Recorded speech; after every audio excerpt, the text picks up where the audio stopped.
नमस्ते जी। वैदिक राष्ट्र में आपका स्वागत है। आज का हमारा विषय है विलक्षण महर्षि दयानंद। इस लेख के लेखक हैं महात्मा चैतन्य मूर्ति। महर्षि दयानंद सरस्वती जी ऐसे ऐतिहासिक महापुरुष हैं जो अपने आप में अनुपम और विलक्षण हैं। वे ईश्वर भक्त, योगाभ्यासी, वीतराग, सन्यासी, तपस्वी, त्यागी, ब्रह्मचारी, वेतृष्णा, पुतृष्णा, लोकेष्णा रहित और सत्यान्वेषी, शास्त्रार्थ समर के अजय योद्धा, राष्ट्रभक्त, वैदिक संस्कृति के पोषक, व्याकरण के अद्वितीय विद्वान थे। बड़े से बड़ा प्रलोभन उन्हें अपने आदर्शों से विमुख नहीं कर सका। उनके सामने किंचित मात्र भी अपना किसी प्रकार का स्वार्थ नहीं था, बल्कि उन्होंने अपना सर्वस्व मानव मात्र की सेवा को समर्पित कर दिया। रात दिन बस एक ही चिंता कि आर्यावर्त की ज्ञान गरिमा को पुनः प्रचारित और प्रसारित करके समृद्ध कैसे करें, ताकि हमारा वही प्राचीनतम खोया हुआ गौरव हमें पुनः प्राप्त हो सके। उनका मानना था कि महाभारत के भयंकर युद्ध के समय से ही इस विश्वगुरु आर्यावर्त का पतन आरंभ हुआ और तत्ववेत्ता, आत्मवेत्ता एवं वेदवेत्ता ऋषियों के अभाव में यह पतन निरंतर और अधिक आत्मघाती होता चला गया। जो भी तथाकथित समाज सुधारक कार्य क्षेत्र में निकला, वही किसी न किसी अपनी ऐषणा का शिकार होकर इस महान भारत को रसातल की ओर ले जाता रहा है। किसी में भी इतना साहस नहीं था कि अपनी तृष्णाओं को छोड़कर एक ईश्वर, एक धर्म और मानव मात्र के उत्थान के लिए एक जीवन पद्धति की उद्घोषणा कर सके। इस प्रकार यह दिशाहीन तथाकथित समाज सुधारक, गुरु, पैगंबर और मसीहा मानवता को और अधिक से अधिक खंडित करने का पाप करते रहे। वर्तमान में स्थिति और भी अधिक विकट हो गई और विकटतर होती जा रही है। दिन प्रतिदिन नए से नया कोई व्यक्ति उठ खड़ा होता है और अपने लिए एक नई सी अलग जमात तैयार करने के लिए तत्पर हो जाता है। अलग अलग मनुष्यकृत ग्रंथों को मान्यता मिल रही है, अलग अलग गुरु मंत्र दिए जा रहे हैं, अलग अलग पूजा पद्धतियाँ प्रचलित हो रही हैं। परमात्मा की उपासना के स्थान पर व्यक्तियों की उपासना और पूजा पद्धति, पूजा अर्चना आरंभ हो रही है। उन्हीं की आरतियाँ उतारी जा रही हैं, उन्हीं की बड़ाई में भजन गाए जा रहे हैं। धर्म एक पाखंड बन गया है, योग एक व्यवसाय बन गया है। कितना बड़ा अपराध हो रहा है। बूढ़े बड़े सब दिशाहीन हो रहे हैं। भावी पीढ़ी अपने कर्तव्य से विमुख हो रही है। राष्ट्र टूट की कगार पर है। सामाजिक समरसता छिन्न भिन्न हो रही है। अनाचार है, दुराचार है, भ्रष्टाचार है, द्वेष है, घृणा है, जातिवाद है, मत मजहबवाद है, चारों ओर आतंकवाद का वातावरण है। यह सब हो रहा है अपने अपने स्वार्थों के कारण। बीच में से यदि अपना अपना स्वार्थ हट जाए तो आज भी एक आदि वैदिक धर्म की स्थापना हो सकती है। एक ईश्वर की ही गुण उपासना हो सकती है। सबका एक ही गुरु मंत्र हो सकता है। सामाजिक समरसता स्थापित हो सकती है और अपना यह देश पुनः विश्वगुरु बन सकता है। विश्व बंधुत्व का सपना साकार हो सकता है। महर्षि दयानंद सरस्वती अपने आप में अनुपम और विलक्षण व्यक्तित्व के स्वामी थे। उन्होंने कभी भी अलग मत चलाने की कल्पना नहीं की थी। अपनी स्तुति, अपनी पूजा, अपना अलग से वर्चस्व स्थापित करना तो दूर रहा, इस प्रकार की सोच भी उनके लिए न्यायकारी परमात्मा की दृष्टि में महान अपराध था। उनके लिए तो ईश्वरीय ज्ञान वेद ही सर्वोपरि रहा। महाभारत काल से पूर्व जितने भी ऋषि महर्षि हुए, तत्ववेत्ता हुए, आचार्य हुए, महापुरुष हुए, किसी ने भी अपना अलग मत या संप्रदाय चलाने का अपराध नहीं किया।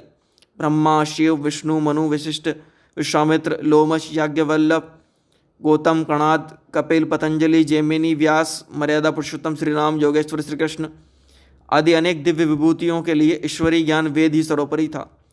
आज व्यक्ति का इतना अधिक अधःपतन हो गया है कि अज्ञानी, अनपढ़, कुपढ़, व्याकरण और वेद विहीन व्यक्तियों की भी लोग धर्म, कर्म, उपासना, नाम, मंत्र का उपदेश देकर दिग्भ्रमित करने का महापाप कर रहे हैं। व्यक्तियों द्वारा ऐसे लोग जो अज्ञानी हैं, अनपढ़ हैं, कुपढ़ हैं, व्याकरण और वेद नहीं जानते, धर्म, कर्म, उपासना, नाम और मंत्र का उपदेश दे रहे हैं, दिग्भ्रमित कर रहे हैं समाज को, यह महापाप कर रहे हैं। व्यक्ति द्वारा किए गए बुरे कर्मों से छुटकारा दिलाने के नाम पर समाज में आज पाखंड बढ़ता जा रहा है। भवसागर पार करवाने की ऐसे लोग गारंटी दे रहे हैं और मूर्ख लोग उनके झांसे में आकर अपना लोक परलोक बिगाड़ रहे हैं। अविद्या एवं अज्ञानता से भरपूर नई नई अप्रामाणिक पुस्तकें लिखकर उनके सर्वमान्य घोषित करने का अधम कार्य कर रहे हैं। तनिक भी लज्जा नहीं, परमात्मा का भय नहीं। तनिक विचार करें कि क्या ये तथाकथित स्वयं को गुरु ज्ञानी घोषित करने वाले लालबु भुक्कड़ उन प्राचीन महर्षि ऋषियों, आत्मप्राप्त महापुरुषों और आचार्य तत्ववेत्ताओं से भी बड़े हैं। इसे परमपिता परमात्मा की अपार कृपा और भारतवर्ष का सौभाग्य ही कहा जाएगा कि आधुनिक युग में उपरोक्त ऋषि महर्षियों की ही परंपरा में दंडी स्वामी विरजानंद जी के विलक्षण शिष्य महर्षि दयानंद सरस्वती जी जैसे मनीषी का प्रादुर्भाव हुआ। उनके लिए वेद ही सर्वोपरि था, जिनके लिए उपरोक्त ऋषि महर्षि आचार्य महात्मवेत्ता ही अनुकरणीय थे। उन्होंने वेद को अपौरुषेय अर्थात 4 ऋषियों के माध्यम से स्वयं परमात्मा द्वारा दिया गया ज्ञान घोषित किया। वेदों के अतिरिक्त शेष समूचे ज्ञान संस्कृत वांग्मय को 2 भागों में विभक्त करते हुए आर्ष और अनार्ष की 2 संज्ञाएं दी। वेदानुकूल उपरोक्त ऋषि महर्षियों द्वारा प्रणीत ग्रंथों को उन्होंने आर्ष तथा महाभारत काल के बाद की सामान्य मनुष्यों द्वारा लिखित पुस्तकों को अनार्ष घोषित किया। उन्होंने केवल आर्य ग्रंथों को ही प्रमाण माना, समस्त अनार्ष ग्रंथों को अप्रमाणित श्रेणी में रखने का पुण्य कार्य किया। उन्होंने अनार्ष एवं अनार्ष ग्रंथों में भेद करने के लिए कुछ सूत्र भी प्रस्तुत किए। आर्ष ग्रंथों में प्रायः अद्धा और ओम शब्द मिलता है, जबकि अनार्ष पुस्तकों में दुर्गाय नमः, सरस्वती नमः, नारायणाय नमः, श्री गुरुन चरण विंदाभ्याम नमः आदि शब्दों से प्रारंभ होता है। समस्त आर्ष ग्रंथ सार्वदेव भौतिक सत्य का प्रतिपादन करते हैं और संशयनाशक, लोक परलोक सुधारने वाले लोकोपकारक होते हैं, परंतु अनार्ष ग्रंथ भ्रमोत्पादक तथा सांप्रदायिक संकीर्णता, द्वेष, घृणा, प्रमाद से भरे हुए हैं। इनमें परस्पर गहरा मतभेद है, जनसाधारण में भी भेदक बुद्धि पैदा करते हैं। आर्ष ग्रंथों की टीकाएँ सर्वमान्य आप्त महर्षियों द्वारा लिखी गई हैं। अनार्ष ग्रंथों की टीकाएँ सामान्य संसारिक व्यक्तियों ने लिखी हैं।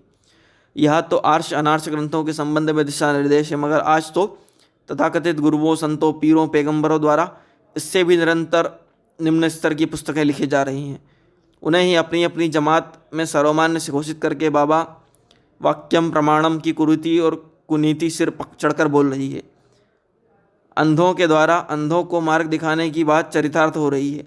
इसीलिए आदि महर्षि ऋषियों की परंपराओं के पोषक महर्षि दयानंद सरस्वती के विचिंतन को आज आत्मसात करने की नितांत आवश्यकता है।